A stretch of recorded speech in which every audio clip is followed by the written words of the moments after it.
Namaskar dear student, welcome to my channel Think Physics. Today we have a lecture number 7, 12 Physics chapter number 1.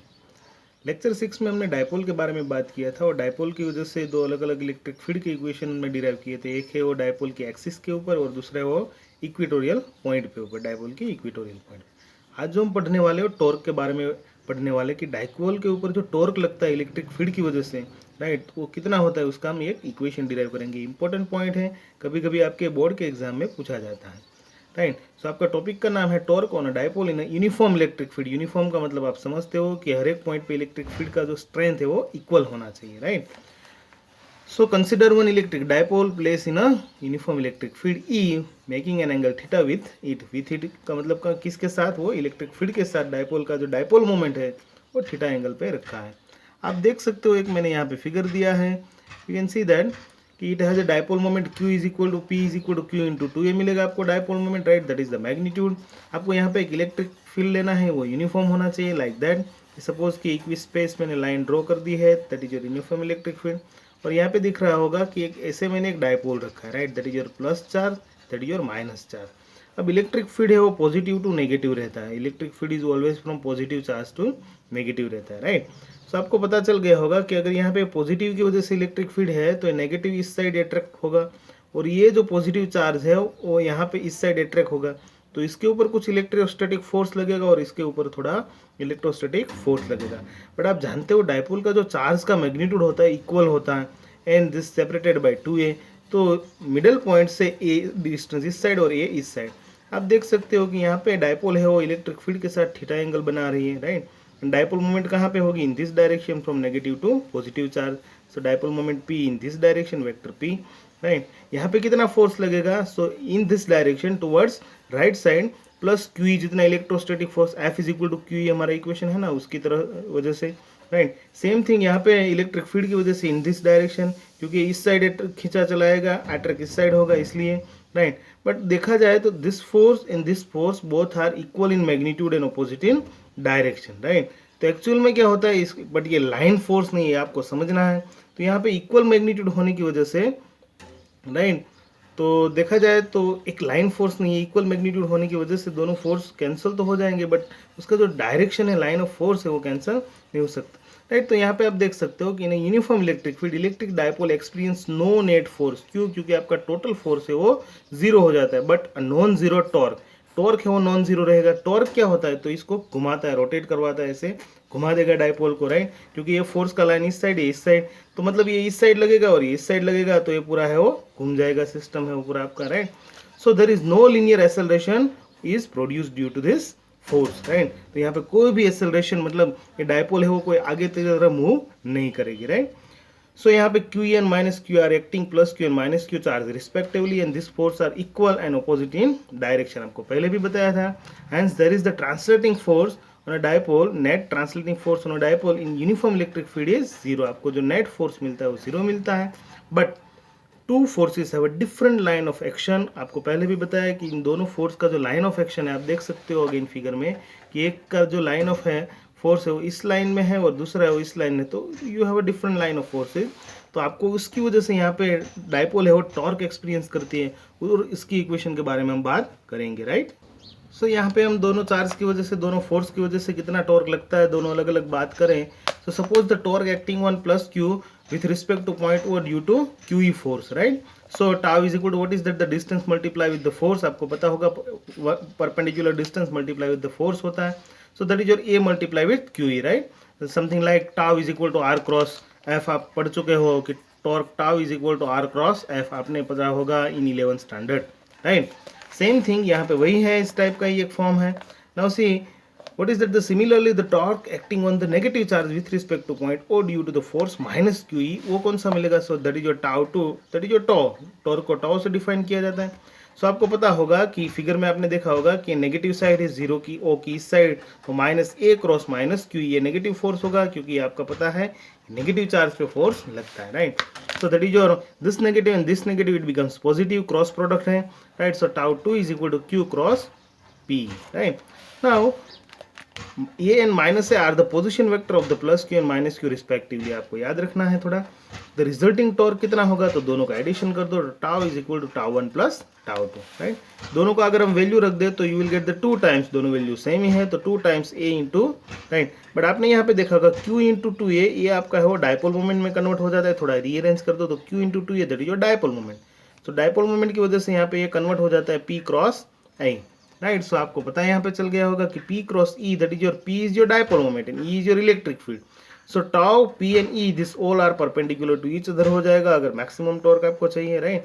तो tau के साथ direction P का direction भी perpendicular रहता है, E का डायरेक्शन भी परपेंडिकुलर रहता है। साइड में यहाँ पे दिखा है, आपको दिख रहा है कि tau perpendicular with P and tau perpendicular with E.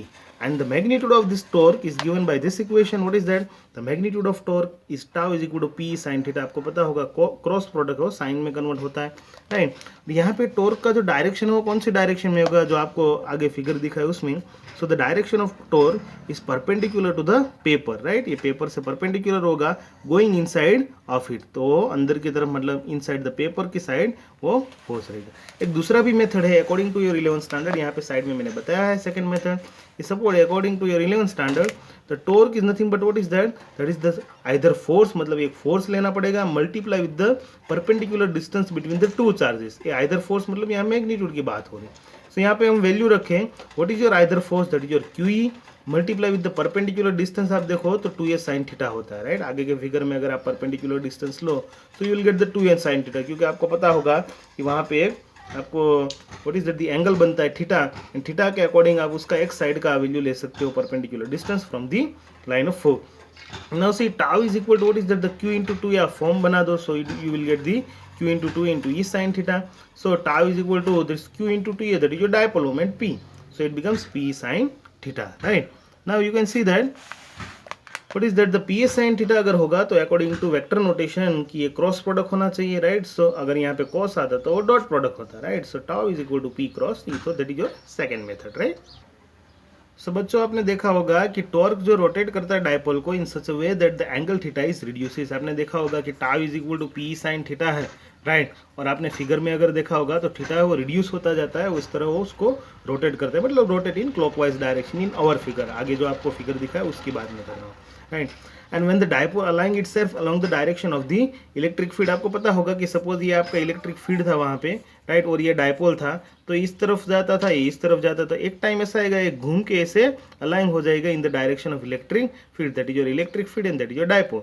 तो डायपोल है वो इस तरह का कुछ बन जाएगा and align in the direction of electric field, मतलब that is your theta is equal to 0, तो टॉर्क बिकम्स 0 और यहाँ पे टॉर्क है वो 0 हो जाता है। तो मैक्सिमम टॉर्क कहाँ पे रहेगा, तो आपको पता चल गया होगा कि मैक्सिमम टॉर्क अगर डायपोल मोमेंट कुछ इस तरह से perpendicular with the electric field रहे, मतलब if your theta is equal to 19 you will get the maximum torque, right.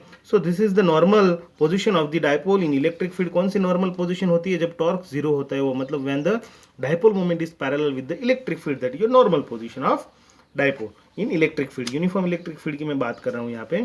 If the dipole is to be rotated an angle theta from this position, suppose कि वो parallel हो जाने के बाद electric field के साथ पैरेलल हो गई, और सपोज आपको उसको अगेन ऐसे, मतलब जब ऐसे पैरेलल हो गई तो आपको सपोज कि ऐसे करनी है, घुमानी है वापस, राइट। तो you required some work and this work is nothing but that is your potential energy actual में, right. From this position work is required to be done against the torque and this work is equal to the change in the potential energy of this dipole.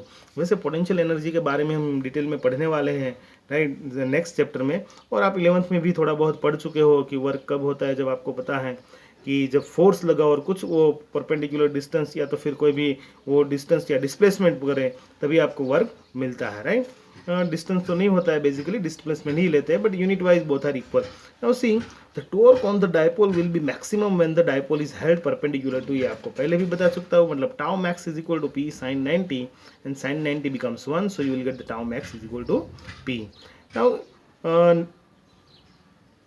Electric dipole in a non uniform electric field. बच्चों हमने आगे क्या देखा कि uniform electric field, अब जो हम बात कर रहे हो नॉन यूनिफॉर्म इलेक्ट्रिक फील्ड के बारे में बात कर रहे हैं। नॉन यूनिफॉर्म का मतलब आप समझ सकते हो कि सब पॉइंट पे सेम नहीं हो सकता है। यहाँ पे मैंने एक शॉर्ट फिगर दिखाया है कि सपोज कि कुछ इस तरह इक्वी स्पेस लाइन नहीं है, आप देखना जरा, इक्विस्पेस लाइन नहीं है। सपोज ये पॉइंट ए है, पॉइंट बी, तो आपको पता चल जाएगा पॉइंट ए पे और पॉइंट सी पे इलेक्ट्रिक फील्ड है वो डिफरेंट होता है, राइट। तो इसको नॉन यूनिफॉर्म इलेक्ट्रिक फील्ड बोला जाता है। आपको ये बात याद रखनी है, जहाँ पे लाइन है वो क्लोज आ रही है वहाँ पे इलेक्ट्रिक फील्ड है वो इंक्रीज होता है, और जहाँ पे स्पेस ज़्यादा होता है वहाँ पे इलेक्ट्रिक फील्ड कम होता है, राइट।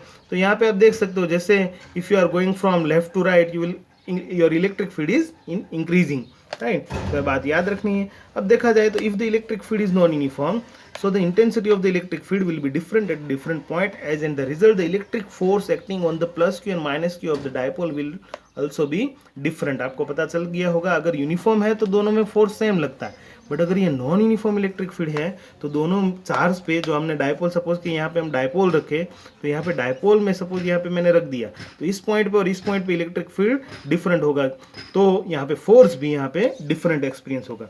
यहाँ पे मजे की बात यह है कि अगर फोर्स डिफरेंस हो गया तो ये रोटेट तो करता ही था हमारा डायपोल पहले यूनिफॉर्म में, बट नॉन यूनिफॉर्म में वो रोटेट के साथ ट्रांसलेशन मोशन भी करेगा, राइट। ये बात आपको याद रखनी है।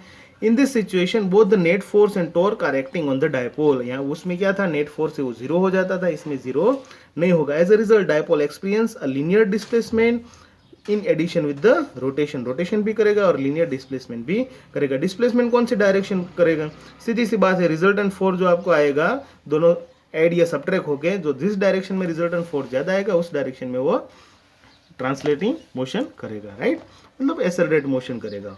This rotation of dipole continue only till the dipole aligns parallel to E. Rotation आपको पता ही होगा कब तक करता है रोटेशन, जब तक वो इलेक्ट्रिक फील्ड के साथ पैरेलल ना हो जाए तब तक, right, rotate with the electric field. उसी और एंटी पैरेलल भी हो सकता है, सपोज कि फोर्स से उल्टा है तो एंटी पैरेलल भी हो सकता है, राइट। तो अगर फोर्स उल्टा हो गया तो एंटी पैरेलल भी हो सकता है। उल्टा फोर्स का मतलब ये है कि सपोज इलेक्ट्रिक फील्ड वो ज्यादा है उस पॉइंट पे, तो आपका मतलब नेगेटिव चार्ज पे अगर ज्यादा लग रहा है तो उस डायरेक्शन में वो अलाइन हो जाएगी, right. So the net torque on the dipole is zero. वो पैरेलल एंटी पैरेलल केस में नेट टॉर्क है वो जीरो हो जाएगा, राइट, बट उसका लीनियर मोशन है वो कंटिन्यू रहेगा, क्योंकि डायपोल है वो एक्सपीरियंस करती है रिजल्टेंट फोर्स, तो लीनियर मोशन कंटिन्यू रहेगा। मतलब पैरेलल एंटी पैरेलल हो गया तो टॉर्क जीरो हो सकता है, बट लीनियर मोशन है वो जीरो नहीं होगा। In which direction? So in the direction of the increasing E field in case of parallel, when P is parallel to E, right, and in motion in the direction of decreasing electric field in case of what is that the P is anti-parallel with E। ये भी आपको याद रखना है कि दोनों एक parallel में हो तब की बात कर रहे हैं और दूसरा हो एंटी पैरेलल में हो तब की बात है। यहाँ पे कुछ फिगर दिया है, सपोज कि यहाँ पे मैं आपको एक्सप्लेन करना चाहूँगा कि सपोज इलेक्ट्रिक फील्ड है वो इन दिस डायरेक्शन है, राइट। तो ये आपको सपोज कि आपका डायपोल है यहाँ तक का plus q and minus q charge, तो डायपोल मोमेंट है वो नेगेटिव टू पॉजिटिव रहती है, सो इन दिस डायरेक्शन। तो आपको पता चल गया होगा कि इस डायरेक्शन में फोर्स एक्सपीरियंस करता है, इस डायरेक्शन में फोर्स एक्सपीरियंस करता है, that is your F minus and that is your F plus.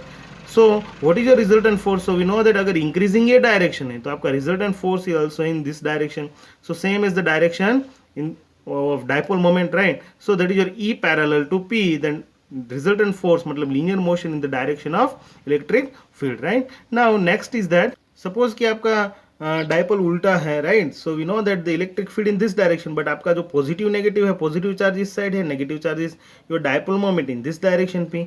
सो आपको यहाँ पे पता चल गया होगा कि डायपोल मोमेंट इस डायरेक्शन में है तो इसके ऊपर जो फोर्स लगता है इन दिस डायरेक्शन और इसके ऊपर जो फोर्स लगता है इन दिस डायरेक्शन, तो इन दोनों का कैंसिल होकर आपको जो नेट फोर्स लिखता है वो इन the direction of P. But यहाँ पे आप देखोगे कि what is that the resultant force है वो anti parallel with the electric field है। तो आपको यहाँ पे ये बात याद रखनी है कि जब ये एंटी पैरेलल हो जाए तो कुछ इस तरह का यहाँ पे फोर्स रिजल्टेंट मिलता है, राइट। यहाँ पे मैंने एक एग्जांपल लिया है स्मॉल कि suppose what is that when a comb is rubbed against the hair it attracts the small pieces of paper. क्यों अट्रैक्ट करता है तो उसके बारे में हम समझते हैं। तो ये नॉन यूनिफॉर्म इलेक्ट्रिक फील्ड की वजह से ये अट्रैक्ट होता है, उसमें डायपोल है वो इंड्यूस होती है। सपोज कि आपके कॉम है उसके कुछ आपको दिखा रहा है कि सपोज कि ये कॉम के जो हमने स्ट्रिंग है वो हेयर पे ऐसे रब किए हैं, तो आपको पता हो गया कि यहाँ पे नेगेटिव चार्ज है वो इंड्यूस हो जाता है, क्योंकि कॉम है वो बेसिकली प्लास्टिक का आता है, तो प्लास्टिक पे वो नेगेटिव चार्ज इंड्यूस करता है, राइट। बट इसकी वजह से यहाँ पे सपोज कि ये पीस ऑफ पेपर रखा है यहाँ पे, तो यहाँ पे आपको पता होगा कि नेगेटिव चार्ज है वो, तो पीस ऑफ पेपर पे तो पहले कोई चार्ज नहीं था, बट जैसे इसके इलेक्ट्रिक फील्ड के अंदर आएगा तो तुरंत ये पॉजिटिव एंड नेगेटिव को सेपरेट कर देगा, क्योंकि पॉजिटिव अपनी तरफ खींचेगा, नेगेटिव है दूर हो जाएगा बिकॉज ऑफ रिपल्जन, राइट। तो ये नॉन यूनिफॉर्म इलेक्ट्रिक फील्ड है वो प्रोड्यूस करेगा, तो पीस ऑफ पेपर है वो इस डायरेक्शन में खींचा चलाया जाएगा। So that is your electric dipole moment is induced along the direction of the non-uniform electric field in the small pieces of paper, and that is the reason small piece of paper is attracted towards the cone, right? So dear student, thank you for watching this video. And next video में हम बात करने वाले, मतलब lecture number 8 में हम बात करेंगे चार्ल्स डिस्ट्रीब्यूशन के बारे में, गॉस थ्योरम के बारे में। आप लाइक कीजिए, शेयर कीजिए और देखते रहिए। Thank you again.